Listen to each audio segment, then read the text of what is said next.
Hey everyone, I'm Shakira and this is my Billboard chart history.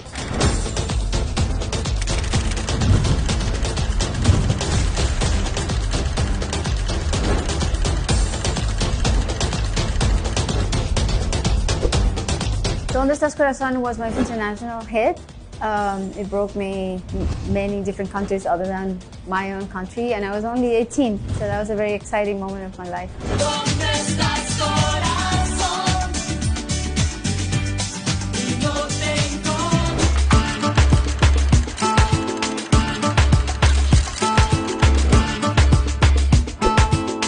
Ciegas of the Moon, I think it was my homage to Mexican music. I came up with a horn line and the lyrics, and I co-wrote the music with Stefano.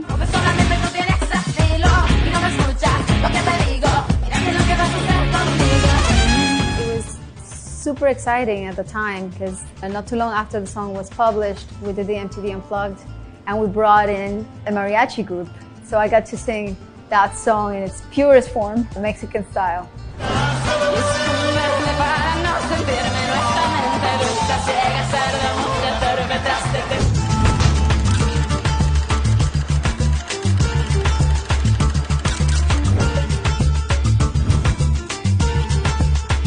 Whenever, Wherever is definitely one of my most beloved songs, and personally it represents a big deal because it was the first single of Laundry Service. Whenever, wherever, we're meant to be together, I'll be there and you'll be me. It was the album that allowed me to cross over to the general market, to the US. It was like my biggest hit until that date in the US, and still to this day it's one of the highlights of my shows when I'm on tour.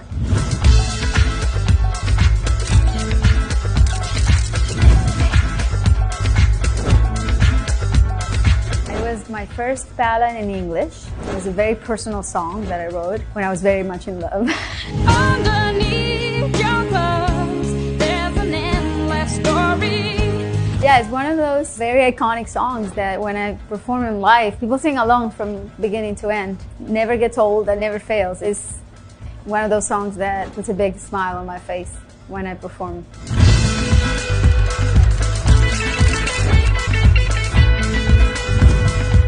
La Tortura was one of the first Spanish videos that aired on MTV. It also somehow crossed over to the general market, and a lot of people knew about that song internationally.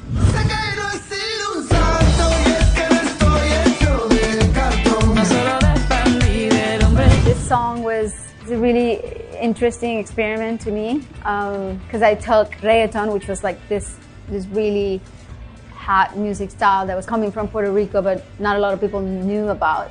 And I took it and I sort of like mixed it with my own sounds and added a little bit of like Spanish ingredients. And the most important Spanish ingredient in the song, Alejandro Sanz, who became my dear friend. He's like a brother to me. It all started with that song. I owe a lot of good memories to La Tortura.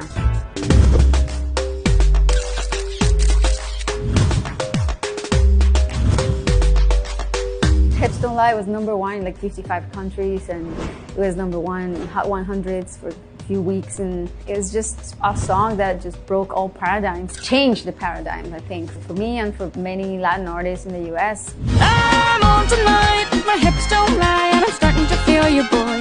Come on, let's go, real slow. Latin music wasn't really at its peak like it is right now, and in the US, and many radios at first really didn't want to play Hips Don't Lie because it sounded too Latin for them, and it's understandable because it had a Colombian cumbia in the middle of the song. There's nothing pop about it.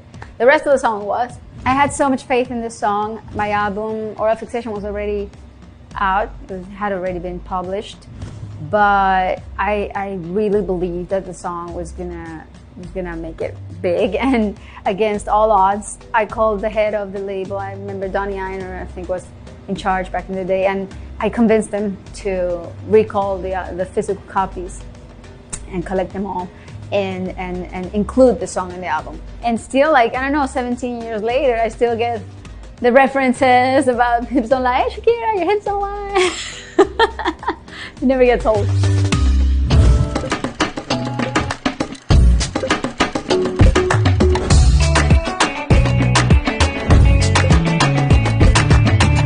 Waka She Wolf was me flirting with EDM.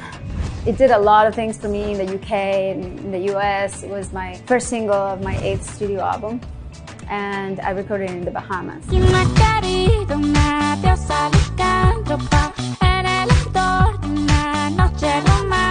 I remember that actually I wasn't too sure about me writing the lyrics in English.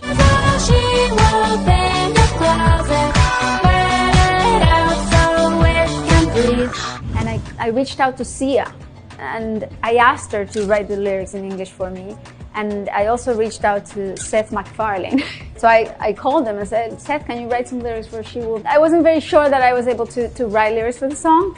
And they tried, they took a crack at him, but I ended up writing the entire lyrics for She Wolf. At the end of the day, it was all me.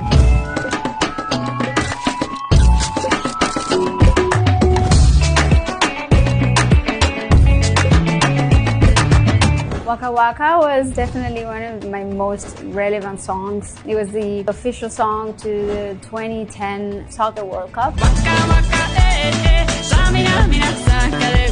This time for Africa. It was my second World Cup, because I had already attended to the finale of 2006 World Cup. But this was my second World Cup in South Africa. It's such an important song because I think that because of this song, I had my kids. You know, I met the father of my kids during the World Cup, and I blame it on the song. It's definitely one of the highlights of my shows. It's so fun to see people dancing and singing to the song. Everywhere I go, everywhere I play, Waka Waka is one of those songs that really like makes you understand as an artist how important it is when people come together and celebrate something. It just becomes a huge party.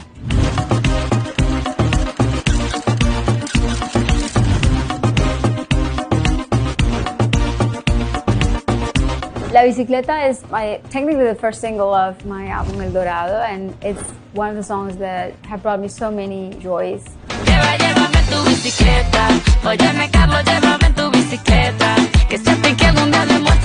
Being able to collaborate with my dear friend Carlos Vives, who's one of my favorite people in the whole world. And we were able to go to Colombia and shoot the video there in my hometown. We even went to my old school and surprised everybody, and we're surrounded by compatriotas, barranquilleros, you know, people who were just happy to be there celebrating and sharing this moment with us, with Carlos and me.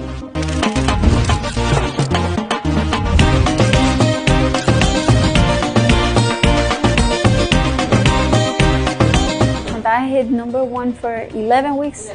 11 weeks in the Hot Latin songs. That song was just incredible. It's one of my favorite ones.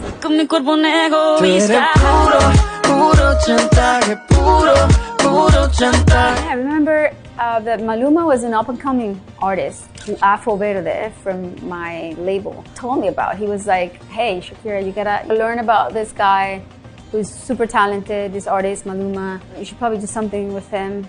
And we were introduced and we hit it off. We had so much chemistry in the studio. We wrote the song and produced it and sang it, recorded everything, mixed it in like 3 days. It was like one of those things that were so immediate, so painless, and so fantastic. I think at the end of the day, the results, I think, speak for themselves.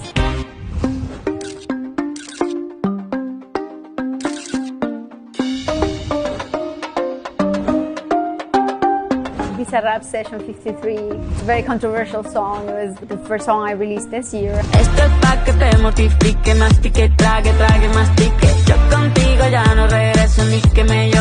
Actually, this one I owe it to my son, because my son, Milan, he's only 10, but back in the day he was 9, and he was like, Mom, you gotta do something with Bizarrap.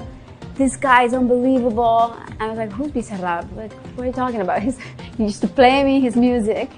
And one time, Bisa DM'd me and he approached me and said that he wanted to do something with me. And I showed it to me, and I'm like, Milan, look who's writing to me.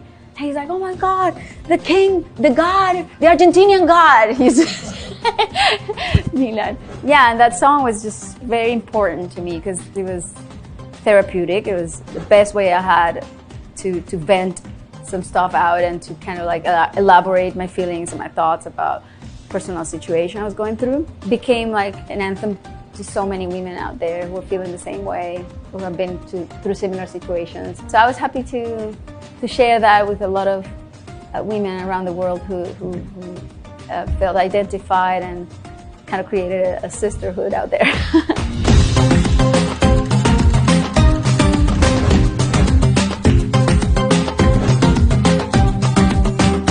Trayectoria was another amazing song, my second single of this year.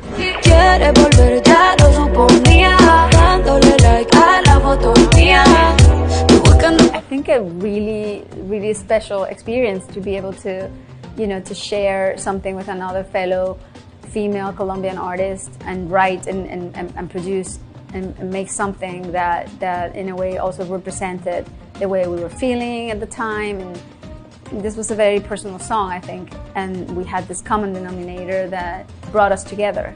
So, yeah, the rest is history.